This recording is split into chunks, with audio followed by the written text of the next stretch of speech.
My name is David Delaney. I'm a researcher at McGill University, and I'm a PhD student that's working on marine invasive species, the aliens of the sea. My graduate work is on species such as the European green crab, Carcinus manus, which is found here in 1817 in New York, New Jersey region, and the Asian shore crab, Hemigrapsis sanguineus, that was first found in New Jersey in 1988. I worked to create a citizen science monitoring network of more than 1,000 people. And we're training people about these aliens at sea because we're the main reason why they're being spread around the world. They're in every continent and every ocean. And we work together, we can really make a difference. And we can stop this phenomenon that explains why we have piranhas in the Great Lakes and boa constrictors in the Everglades, and why all the crabs we find in our oceans right now on our coast are from Asia and Europe.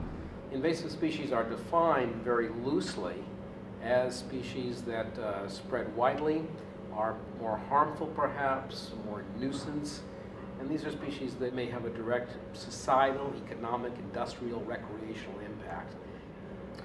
We regard introduced species as animals and plants and other organisms that are transported from one part of the world to another part of the world by human activity to an area where they did not exist in historical time. Really what we're talking about when we talk about invasive species or introduced species is human-mediated introductions. And clearly, as the world has become more global, the rate and the pace at which those species are getting introduced has increased dramatically. So you look, for example, even since the 1950s at how much plane travel and shipping travel has increased, and those are the vectors on which these species can hitchhike. A vector is basically just a means by which a species moves from one place to another. They're natural means by which species move around and disperse, whether they have a seed that floats in the air or whether it's a bird flying away. There are also ways by which humans move species which could never on their own volition move from one place to another. Ballast water is a good example of that. That's the water that ships carry down below to keep them stable in the ocean. And when they take in water in a port, they're bringing in not just water, but they're taking in all the little microorganisms that live in that water, the larvae. And when they move across the ocean and they don't need that ballast water anymore, they empty it out and they empty it into a region, and all those species, all those larvae and little particles move out into that new environment. And over time, with millions and millions of gallons, sometimes those species end up taking residence in that new environment.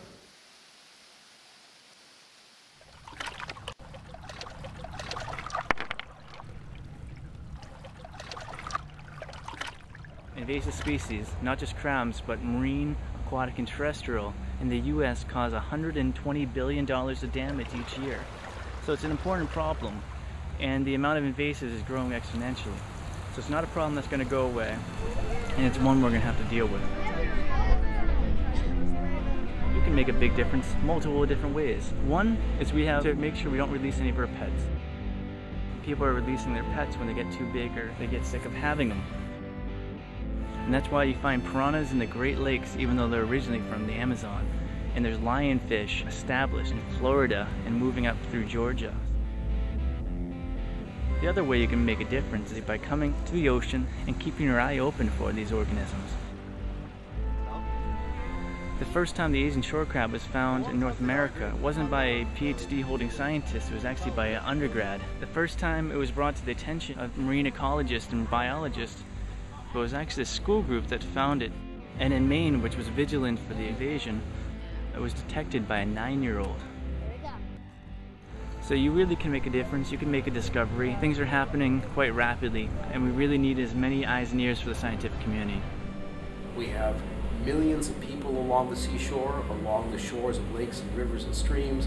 They are there for recreation, for fishing, for hiking, for aesthetics, for contemplation, and the public plays a huge role in being aware of how the coastal environment is changing.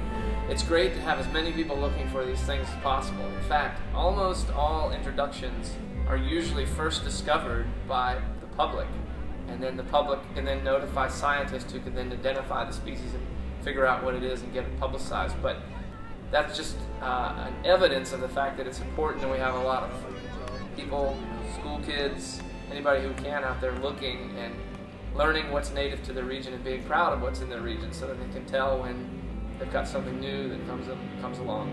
The public are the eyes and ears of what's going on the coastal zone.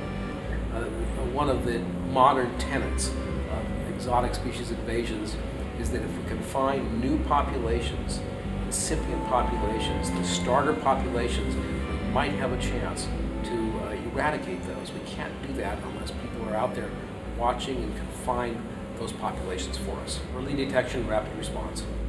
When you go to a beach, you don't see marine biologists, you see beachgoers, lobstermen, and people sunbathing. You guys could be our eyes and ears in the field. If we can find these invasives early on, you can make a huge difference because we can actually stop the damage before it starts. And that could be a big help to us.